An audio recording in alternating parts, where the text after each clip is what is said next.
This is weird. Why are you doing this to me? Seriously, we can't move it. We can't move it, can we? It doesn't have to be here. It probably has to be here. This is weird. Do we have any black teachers? Is this our demonstration of that we don't have black teachers? Okay, y'all still playing games with these little bitty words.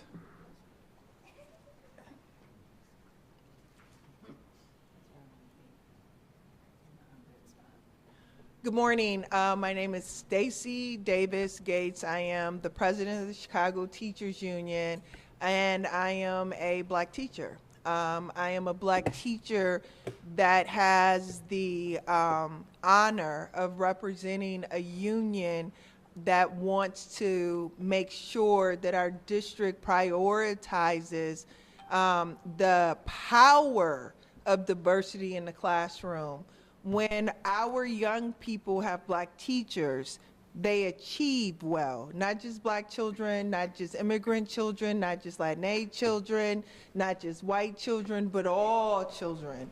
They do well. And so we have been ringing the bell for a number of years with respect to our evaluation system and the changes that needed to be made to make it a more fairer system. It's largely fallen on deaf ears.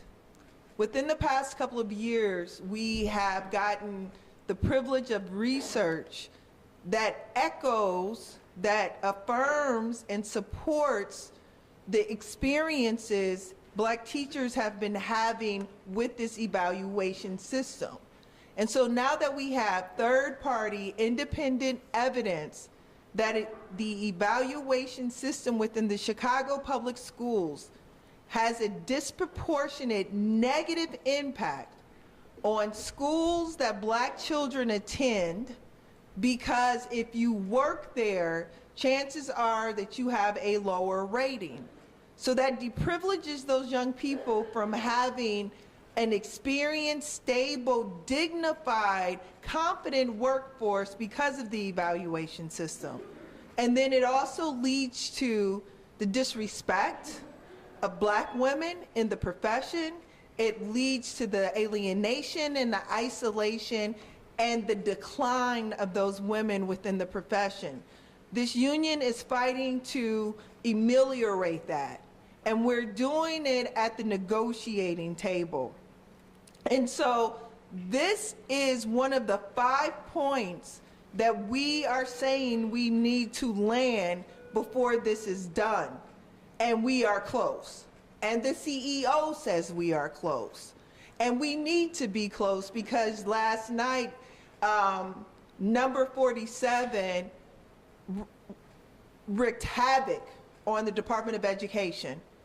And our real challenge in this moment is not a collective bargaining agreement that's going to lower class size, not a collective bargaining agreement that is going to put teachers' assistants in classrooms to support our young people's learning, a collective bargaining agreement that is going to honor the experience and the skill of our teachers, but that we have to protect public education and the children that need it the most. Next, I'm going to bring up Dr. Monique Rideau, who is not just a wonderful academic and practitioner, she's also a black teacher. Thank you. Yes, my name is Dr. Monique Rideau Smith. I served as a Chicago Public School middle school teacher on the south and west sides of Chicago for over a decade, and now I work for the Illinois Federation of Teachers as the Director of Professional Issues. My life really is a testimony to the power of black educators. After my parents, my very first pre-K teacher was a black teacher, and even though I did not see another black teacher until my junior year of high school, that teacher is the teacher that recommended me for a teaching scholarship and set me on the trajectory of an educational career path. And then when I became a teacher, I was again loved up and poured into by black veteran teachers who taught me how to ground my pedagogy and my practice in love for black children while navigating a system that hated us both. And so I know from my own personal experience as a student and also as a teacher the power of Black educators, but I also know it from my professional work as a researcher. And as President Stacey Davis Gates talked about, there is a wide body of research for the last 40 to 50 years that really emphasize how important Black teachers are. Again, not just for Black students, not just for students of color, but for all students. Black teachers have been shown to increase reading and math scores, to decrease chronic absenteeism, to reduce the probability of students dropping out of school, to reduce the probability of students being suspended and expelled. There is one study that literally says that one Black teacher in grades 3 through 5 significantly increases the likelihood of low-income students enrolling in a four-year university or college. And particularly important in this moment is that Black educators have been known to deal with more readily issues of race and of societal injustice. And this is particularly necessary in this point in time as we are dealing with censorship and authoritarianism. The benefits of Black teachers are just come in many forms, and it's well documented. But the data that we gather from many teacher evaluation systems, and CPS being one of them, is that it doesn't align or reflect what that large body of research is saying. What we do know is that Black teachers particularly are overwhelmingly rated lower than their white counterparts at every level of experience. So from first year teachers all the way to experienced teachers. As a matter of fact, in CPS, Black experienced teachers on average have the same scores as white teachers in their first, second, and third year, right? And we began to see this. We began to see these racial disparities in reach very early on. You know, as early as back in 2013-14 school year, 2014-15 school year, we saw that the average Black teacher in Chicago ranked in the 37th percentile for classroom observation scores compared to the 55th percentile for white neighborhoods or white teachers. And so now that we are more than 10 years in to reach, we know that this is not simply a Chicago issue, because last year the state committee that actually is tasked with advising the State Board of Education on the ongoing implementation of performance evaluation across the state, they did a study with a national, nonpartisan, nonprofit, well-known research group, AIR, the American Institutes for Research, a research group that CPS actually uses quite often. And in this study, AIR actually looked at the scores of over 50,000 educators, teachers, and principals and assistant principals in the state over the course of the 2022-23 school year. And I'm going to read for you just some of the data. Only 22.1% of Black teachers received an excellent, compared to 50% of white teachers. Similar patterns were observed also for principals and assistant principals. In schools with the highest proportion of low-income students, only 26% of teachers received an excellent versus 55% of teachers. And so what these findings demonstrate is that there is a systemic and structural bias in the current evaluation system. And CPS has indicated and acknowledged that they recognize the inequities, and now it's time for us to have the courage as unions, as organizations, as ed organizations, as districts, to actually do what is necessary to transform this system and also to heal the harm that has been caused by it. Thank you. Very well done. Next, I would like to bring up Lawrence White. He is a member of the Chicago Teachers Union and also a Black teacher. Thank you, Madam President. Once again, I'm Lawrence White, member of CTU, as well as a teacher on the South Side of Chicago. And I was just talking about REACH and its diabolical state. It is a doctrine of duplicitous and disingenuous, because REACH was intended on making teacher practicum better.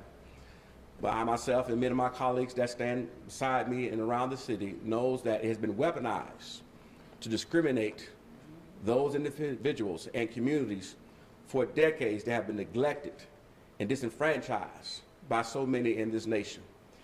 And one particular thing I want to speak to is an incident that talks about the bias that my colleague just recently stated. When I first got to my school, roughly 14 years ago, there was a teacher who was targeted by the administration under the guise of reach. She was targeted because she stood up for certain principles about teaching our students certain things in her classroom. And eventually, through the reach process, they dismissed her, and she was unsatted out of our system. For a year and a half, she fought to regain her status as a teacher. During that time, she almost lost her home. Her daughter suffered a mental breakdown. Her son was ridiculed. And she herself found herself in a place that many mothers throughout this nation, in soup lines in a sense, about the American dream that we told that you get your education, that everything's all right, and now that's taken away from her. Not because she was incompetent, because she was targeted over a personal vendetta. And so after a year of struggle, she finally had a day in court, in a sense, in the arbitration, where the arbitrator came and heard the evidence. And what the evidence presented was that this teacher, who was targeted based on a lesson plan, based on her practicum, used the exact same lesson plan because they co-taught and collaborated together. And one was a young white lady, and she was an African-American woman. And the African-American woman was the one who was dismissed, whereas the white lady who came in was celebrated. And so these types of incidents are not germane just to my building. They happen far and few too wide. And it's the type of stuff when you don't have black teachers within the presence of our students. Not only black students are impacted, brown students are impacted, but all students are impacted. And it leads to a MAGA mentality that is killing the humanity of our nation. Thank you. Next, we'll have another teacher, Mr. Dave Stieber, an executive board member of the Chicago Teachers Union. Good morning. My name is Dave Stieber. I'm an 18-year CPS teacher. I'm clearly a white teacher, but I learned to teach by black teachers. My students attend CPS, and they benefit by having black teachers.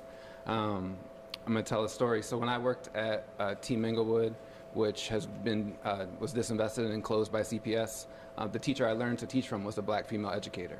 Right? This 2013 school closings targeted black educators, and this reach system perpetuates the targeting of black educators. When I left Team Inglewood and went to Chicago Vocational, I was teaching a lesson and getting observed. My assistant principal observed me. I had, the class went well, the observation went well, and I had all proficient and one distinguished. And I asked the assistant principal, why not better? And she was like, well, I can't give you higher because CPS won't let us give you higher because the school is considered a low-performing school. The next year, I went to a different school. Nothing had changed much about my practice. I was still working to become the best teacher I could be, but I went from proficient across the board with one distinguished to distinguished across the board with one proficient, all because I switched schools. So I went to a school that had more support for their students, more support from the parents because they were able to, and they weren't having to work multiple jobs to make ends meet. And so this impacts everyone across the city, right? It impacts black educators, and I know one of my responsibilities as a white educator is to make sure that all educators, specifically black educators, are getting the same opportunity that I'm given, right? And I know that it benefits students. I know it benefits my own children. My youngest son, his pre-K teacher, black female educator, one of the best educators I've ever encountered in my life, right? The educators in this school district, right, are the ones that, as a parent, I'm so proud to send my kids to be in front of and to have to learn from. And so I know that they benefit from black educators. I've benefited from black educators, and I know it's our responsibility to fix this broken system, right? And it's an easy fix, it's a free fix. And if CPS is really about equity, there's a lot of contract items and articles we've submitted to make that fix be put into place to make it better for everybody. Thank you. Thank you, Mr. Stieber. Now I want to bring up Pat Kanazi. Pat Kanazi is she's a retired black educator. She's someone who helped negotiate the contracts in the bond era. Pat? Good morning. Thank you, President Davis Gates. As Stacy said, I'm Pat Kanazi, and I began teaching in the early 70s. Yeah, I'm still standing. And I became a teacher because I had phenomenal teachers in the school system, from kindergarten all the way through 12th grade, all the way through high school. And I have adopted a saying for the past 2 years, which is reach and teach and reach. And that's what teachers do. We didn't join this profession just because we wanted to make a lot of money, because you know that just doesn't happen. But the thing that I'm really alarmed about in terms of reach is that I liken this to something that happened to me many years ago before I retired. I retired in 2007, and this happened a few years before that, in terms of an evaluation. And I really thought that all of this had been resolved in terms of evaluating teachers, but apparently not. I was given an evaluation, I had not been observed, and I had not been called in to discuss, you know, what the evaluation should be and what it eventually was. And so I filed a grievance.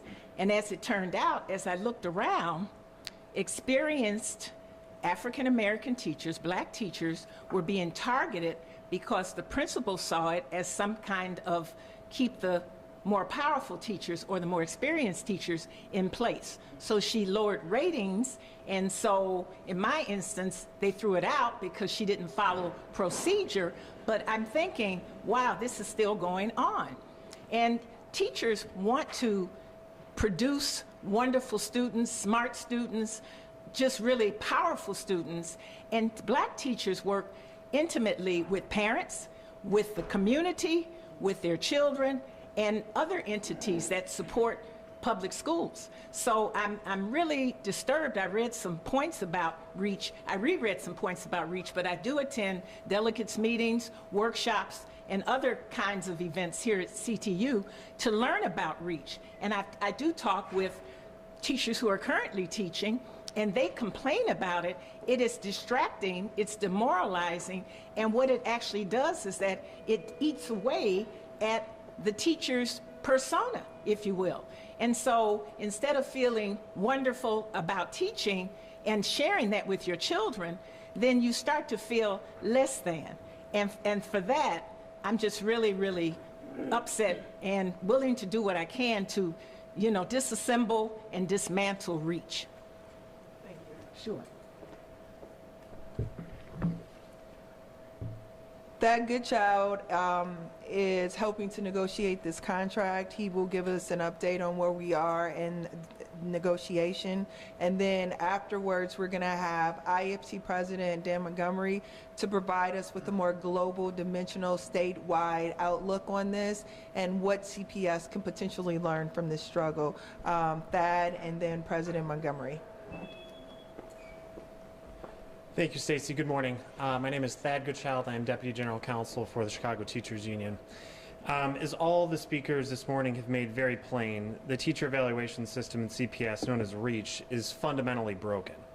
There have been multiple independent studies at this point, including one commissioned by the Illinois State Board of Education last year, that have found significant racial disparate impacts in the current teacher evaluation system. The single greatest predictor of the average teacher evaluation score at a school is the zip code in which the school resides. That means CPS's current teacher evaluation system measures community poverty more accurately than it measures teacher performance. It punishes teachers of color, and it punishes teachers who work in the most historically marginalized neighborhoods in the city, who are disproportionately teachers of color. That creates a disincentive for teachers to serve in the schools with the greatest need. That punishes students. There are hundreds of examples across the last decade of teachers who teach in a high-needs school on the south or west side of the city in a historically marginalized neighborhood who receive poor evaluation ratings. That teacher then ends up leaving the school and gets hired into a vacancy at a school in a more affluent neighborhood, often on the north side. And magically, the teacher gets a higher evaluation rating. You heard Mr. Stieber talk about this earlier. The teacher didn't change. His or her teaching practice didn't change. The only thing that changed was the level of disadvantage the students the teacher was teaching brought to the school. REACH is also incredibly time-consuming and burdensome on both teachers and principals. An effective teacher evaluation system is focused on mentoring, coaching, feedback, and professional growth. REACH, unfortunately, takes time away from all of those things. It is so burdensome, in fact, that 1 out of every 3 teachers did not receive the required number of teacher observations last year and received a default rating. That means principals are unable to keep up. They are so busy meeting the burdens of the district's evaluation system, they are unable to provide support to their students and staffs in ways that would be more meaningful and constructive. Because of this, 4 years ago, the Illinois General Assembly amended the Illinois School Code to permit school districts to adopt evaluation cycles where experienced, consistently highly rated, tenured teachers have their evaluation observations spread out further across a 3-year cycle. This makes evaluation less time-consuming and burdensome for both teachers and principals. It also allows principals to focus their evaluation efforts on newer teachers and teachers who may be struggling with adjusting to a new grade level or subject matter assignment, for example. Because of this, school districts across the state have taken advantage of the flexibility provided by the amendment to the school code. But CPS has been an outlier and has continued to refuse to do so, to the detriment of both teachers and students. The union has proposals that would address all of these problems, racial disparate impact and overburden generally. And these proposals come at zero cost to the school district. The time is now to get them done. Thank you. Dan Montgomery, President of the Illinois Federation of Teachers. We're 100,000 educators, teachers, public employees around the state, including the Chicago Teachers Union. And I'm a high school English teacher. We've got over 380 contracts in school districts around the state of Illinois. They're all settled. It's after the Ides of March right now, and we still don't have a contract in Chicago in our largest school district. That's a real problem. In terms of evaluation, Thad's right. A few years ago, the law was changed. Why was the law changed? To make, and by the way, the law was changed with the support of principals, administrators, superintendents, and the so-called school reformers. Why? Because the evaluation system was not working. The vast majority of our school districts and unions around Illinois already have agreed, management and labor together, on an evaluation system that says you can move to a 3-year cycle. In other words, you're not constantly as a teacher working on the evaluation. You get 3 years gives those principals time, as Thad pointed out. They've got new teachers, non-tenured teachers to evaluate and support, and possibly teachers who need more help or more support. It's not an evaluation system if a third of the teachers aren't actually getting evaluated. Listen to what is being said here. You have the teachers union saying, we want to be evaluated. Evaluate us correctly, fairly, and make it a way that we can get our job done. It's not evaluation if it's based on a racist structure or you're not able to identify and help those teachers who might need support. It's not an evaluation system. So that's one thing. CPS should agree today to do what districts across the state have already done, and that is create a system that gives more time to principals and teachers to be evaluated fairly. On the issue of racist outcomes, absolutely, this is not a question. We know it's a fact that being a black or brown teacher or a teacher in a lower income school means your evaluation is lower. So that's not actually teacher evaluation. That's an anti-racist scheme. No evaluation system is perfect. No one anywhere in the world has a perfect teacher evaluation system. But it can't be racist. It cannot be racist. I'm flabbergasted that Pedro Martinez hasn't said, hell yes, today I'm going to address this issue in the most diverse city in this state and one of the most diverse cities in America. As the president of the IFT, I am begging Pedro Martinez, he should come to the table today and come to an agreement on these issues with the Chicago Teachers Union. It's not that hard. And the last thing I'll say, Stacy, you mentioned this at the beginning. There is a tsunami coming from Washington to every child in this state and country with the destruction. It's not efficiency, it's not reform, it's destruction of a Department of Education because this administration in Washington wants to give huge tax breaks to billionaires. And in the bargain, they're going to mess up our educational system and really hurt the lives of special ed kids, kids in need, free and reduced lunch. You go right down the line. What has to happen here in Chicago is Pedro Martinez has to lock arms with the CTU so we can face this together on behalf of our children. Thank you. Questions? We got one question. Where are things at in bargaining on REACH? How far apart are we?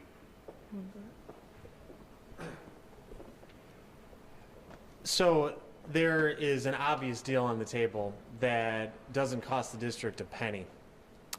And as you heard Dan say, we could get this done today.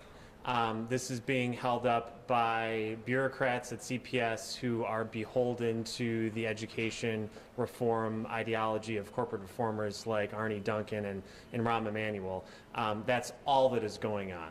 No one elected them. And study after study after study has shown what was made plain this morning from our members.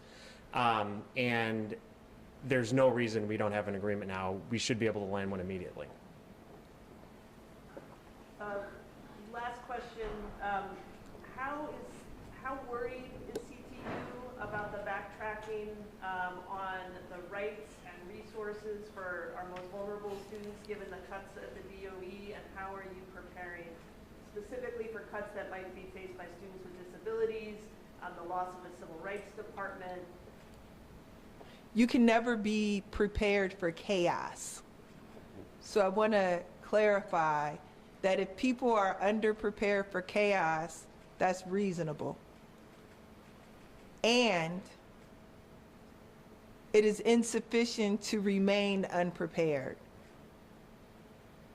We have to finish this contract. This contract, as has been said many times, provides a force field for our district and the protections that it codifies for special education students.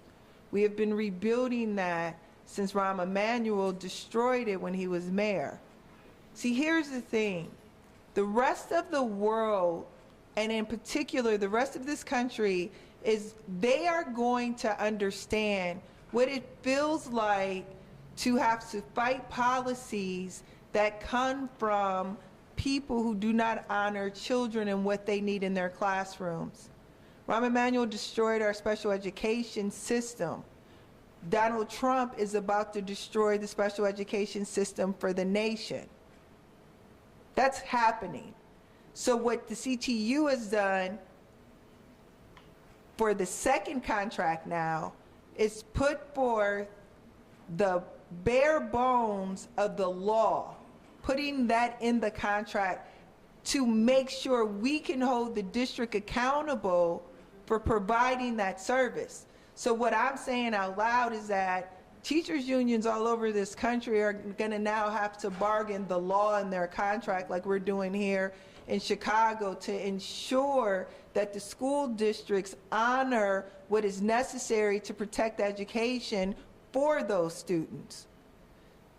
We have had a trial run in what it will take to survive in this moment. That's why we use our collective bargaining agreement to tell people like Mayor Johnson and his team, you can land protections for our families that are unhoused, because if young people have a destabilized household, you're not getting homework from them. We are using our collective bargaining agreement as a force field, a cape of protection, if you will, so people get to have. Project 2025 is clear, and it is being implemented in a very chaotic manner. That's why next week this union is going to meet with about 200 organizations, 40% of them community organizations, the rest of them labor organizations. We don't just virtue signal as teachers and paraprofessionals and clinicians, unionists. We don't virtue signal here. We mobilize, we organize. We're not going to beg for our rights to be honored as workers. We're not going to beg for our ability to teach the truth. We are going to create the force field so we are protected as workers, so we are able to give our young people the education that they deserve. And so public schools are funded and resourced. We get to have a say in that. So we're going to get together with some people next week here in Chicago to talk about that. Thank you so much.